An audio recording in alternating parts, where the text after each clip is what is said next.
Ya. Oke, saya sekarang beralih ke Bandung lagi nih. Ada Prof. Hasan Nudin Zainal Abidin. Mudah-mudahan monitor Prof. Hasan. Ya, ada Gus. Ya, silakan Prof. Hasan. Assalamualaikum warahmatullahi wabarakatuh. Waalaikumsalam warahmatullahi wabarakatuh. Pertama-tama terima kasih ini karena masalah kerja ini sebenarnya masalah kita semua ini ya. Apalagi di sini kan semua banyaknya ada dosen dan kemudian juga tadi ada pengusaha atau mungkin pensiunan, tapi setidak-tidaknya pernah kerja lah ya. Saya pernah baca satu cerita Syekh Abdullah Ibnu Mubarak ya, waktu beliau masih muda. Beliau tuh ulama sufi ya. Eh, Suatu seperti biasa beliau melakukan perdagangan. Kemudian pada saat istirahat di tengah padang pasir di suatu oase, dia melihat ada seekor burung yang sayapnya patah, tapi kelihatan masih hidup gitu ya. Jadi Syekh Abdullah Mubarak ini bertanya-tanya, ini bagaimana rezeki dari burung yang kecil yang sayapnya patah ini. Dia tunggu saja, dia amati ya, karena dia yakin Gusti Allah pasti membantu lah. Nah, tiba-tiba dari langit itu dia melihat ada satu burung yang besar ya, gagah, membawa makanan, dan kemudian ditaruh di dekat burung kecil itu, disuapi gitu ya. Nah, Abdullah ibnu Mubarak kemudian berpikir, kalau burung yang kecil ini saja tidak kerja bisa hidup, kenapa saya harus masih kerja gitu ya. Akhirnya dia kembali pulang ke Baghdad ya, ketemu gurunya. Nah, gurunya bertanya-tanya, kenapa wahai Abdullah kamu kembali? Kemudian diceritakan. Jadi saya buat apa berdagang dan segala macam capek-capek, sedangkan burung yang patah sayapnya saja diberi rezeki oleh Allah ya. Tapi kemudian gurunya mengatakan, wahai Abdullah, kamu jangan menjadi burung kecil yang patah sayapnya itu. Cobalah kamu menjadi burung besar justru yang memberikan rezeki pada burung kecil itu. Nah, Syekh Abdullah Ibnu Mubarak dalam bukunya mengatakan sejak itu dia itu merubah semua pola kerja dia, dan kita tahu Syekh Abdullah Mubarak kemudian menjadi pedagang yang sukses ya, dan banyak memberangkatkan jamaah haji dan segala macam ya. Jadi sebagai umat Islam kita memang harus memposisikan diri tadi seperti saya kurang tahu tadi Mas Tri tadi yang pengusaha ya. Kita dalam posisi memberikan kalau bisa ya, kalau mampu ya. Memang ada sih ya wali-wali Allah yang sudah dekat ke Allah itu tidak perlu kerja ya, bisa dapat rezeki ya. Misalnya seperti Bunda Siti Maryam ya. Meskipun beliau di dalam mihrabnya makanan datang ya, sampai Nabi Zakaria pun juga heran ya. Tapi saya pikir itu bukan domain kita lah ya. Kita orang-orang awam memang mesti bekerja ya, kalau enggak ya repot ya. Tadi sudah dijelaskan masalah kerja-kerja penting, saya pikir nggak ada masalah. Tapi saya amati di Indonesia ini banyak orang pengen kerja tapi tidak bisa kerja. Bukan mereka malas ya. Jadi saya mau melihat konteks kerja ini dalam konsep kenegaraan ya. Jadi ada orang-orang rakyat Indonesia itu yang miskin secara struktur ya. Bukan malas. Dia mau kerja, punya skill, tapi memang lapangan kerja tidak tersedia. Atau memang kondisi lapangan kerja di kita tidak adil ya. Uh, Kalau saya bisa mengatakan itu, karena banyak sekali pengangguran saat ini, bahkan sarjana pun yang lulusan perguruan tinggi baik di Indonesia, masih ada yang belum bisa kerja. Kalau saya tanyakan, bukannya mereka tidak mau kerja, mereka sudah ngeplay kemana-mana dan segala macam ya, tapi tetap ya tidak bisa dapat kadang-kadang ya. Jadi menurut saya, kalau dari segi tataran individu, Islam itu sudah jelas ya. Setiap orang itu harus bekerja ya. Tapi kata tadi Bang Siroji, kerja kita sebagai orang Muslim ya harusnya bertumpu di iman ya, di iman, di ilmu, di akhlak ya. Kemudian kita bekerja secara baik ya. Tetapi kalau menurut saya rakyat ini tidak bisa dilepas sendiri ya. Apalagi untuk Indonesia yang begitu besar, kalau dilepas tidak adil ya. Yang kaya tambah kaya, yang miskin tambah miskin. Kalau kita lihat perusahaan-perusahaan besar, oligarki besar, mereka menguasai kapital yang sangat banyak di Indonesia. Dan mereka merekrut orang-orang yang kadang-kadang lulusan luar negeri dan segala macam ini itu memberikan gaji yang bagus-bagus, ya memang kelihatannya dalam konteks manajemen oke saja.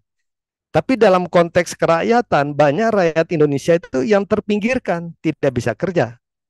Jadi menurut saya budaya kerja ini jangan dilepas ke individu, ke rakyat ya.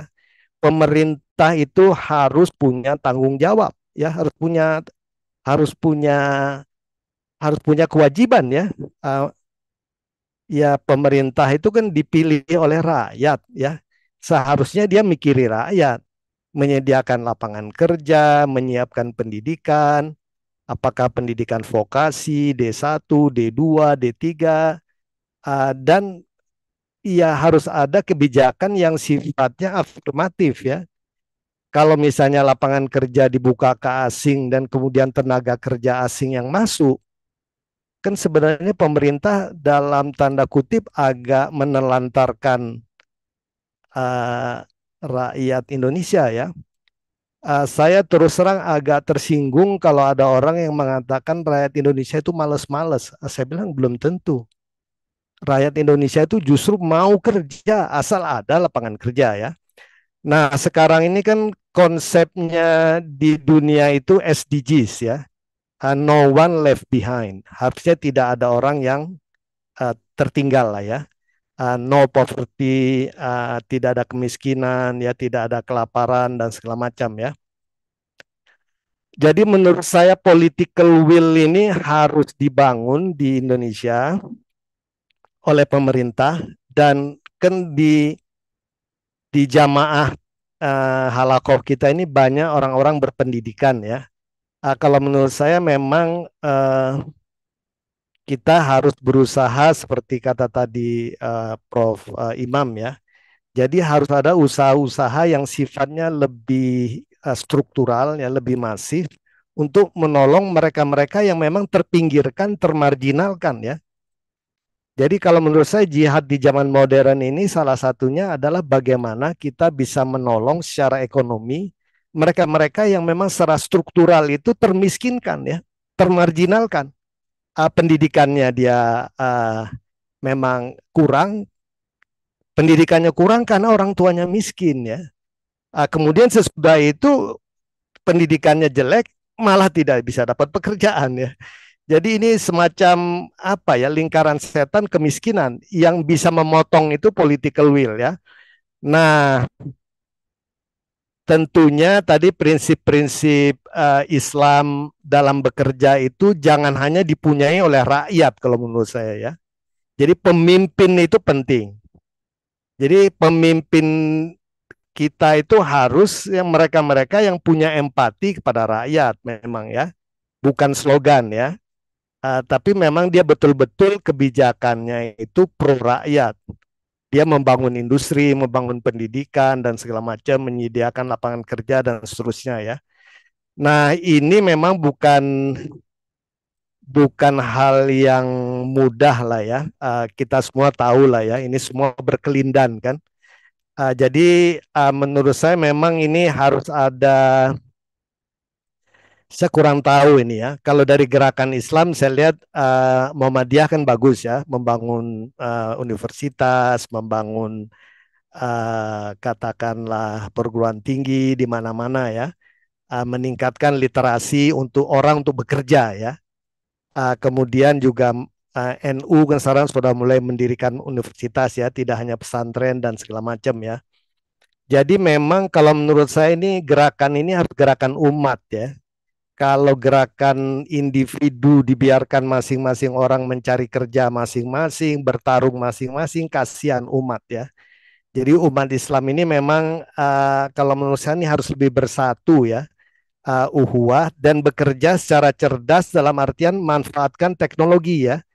Jangan sampai umat Islam itu meninggalkan perkembangan teknologi ya. Kan ada kesan seolah-olah kalau kita umat Islam ya sudah seperti ke Pak Nasih tadi ya ibadah ritual saja, insya Allah rezeki sudah tidak akan tertukar. Tapi kan Gusti Allah mengatakan Allah tidak akan merubah suatu kaum kita kalau kita tidak merubahnya ya. Nah caranya ya harus dengan kerja, tapi jangan kerja individual kalau menurut saya ya. Harus kerja yang sifatnya sistematik, terstruktur, di backup political will ya. Kalau menurut saya kebaikan yang bercerai-berai itu bisa dikalahkan oleh kejahatan yang bersatu, sistematik, terstruktur. Contohnya kasus di Palestina sekarang. Maksudnya negara-negara Arab tidak bersatu dan segala macam tercerai-berai bisa dikalahkan oleh Israel yang kecil tapi bersatu di seluruh dunia diasporanya kan. Nah, harusnya kan umat Islam harus ada ukhuwah Islamiyah ini. Makanya saya terus menggaungkan ide ukhuwah Islamiyah ini karena ini ukhuwah Islamiyah ini kita tambah lama tambah tergerus ya. Dan manusiawi, masing-masing orang itu mikirin interest masing-masing, akhirnya tidak berpikir umat mau miskin, umat mau termarginalkan, umat mau ketinggalan pendidikannya, dibiarkan saja. Yang penting dianya bisa aman gitu ya. Nah, menurut saya ini enggak pas ya kalau pemahaman saya ya. Jadi saya pikir ini tanggung jawab kita lah, the so-called intelektual ya, ulil albab ya. Kalau menurut saya ulil albab itu orang yang punya concern yang besar terhadap orang-orang yang terpinggirkan, termarginalkan, baik secara ekonomi, secara struktural, dan tertindas ya. Itu tanggung jawabnya ulil albab ya. Eh, Dan ulil albab ini tentu penting ya masalah ibadah ritual dan segala macam. Saya pikir no question lah. Kita paham itu semua ya. Tapi kita we have to go beyond rituality. Jadi umat Islam ini harus go beyond rituality ya. Harus berani menghadapi kehidupan modern dengan segala pernak-perniknya ya. Tentunya bagaimana kita istiqomah, nah itu dengan uhuwah ya. Dan selalu berpegangan kepada tali Allah ya. Jadi itu Gus, jadi kalau saya concern bukan masalah kerja orang per orang ya. Kalau itu setiap orang ingin kerja pasti gitu ya. Tapi kadang-kadang mau kerja aja nggak bisa gitu ya. Terbentur sana, terbentur sini ya. Nah ini kita juga harus milih pemimpin yang baik lah. Sebentar lagi ada pilkada ini ya. Jadi kalau bisa pilih pemimpin-pemimpin bupati, gubernur segala macam yang memang pro rakyat lah ya. Hatinya itu di rakyat gitu ya. Itu saja Gus. Terima kasih. Wassalamualaikum warahmatullahi wabarakatuh. Waalaikumsalam warahmatullahi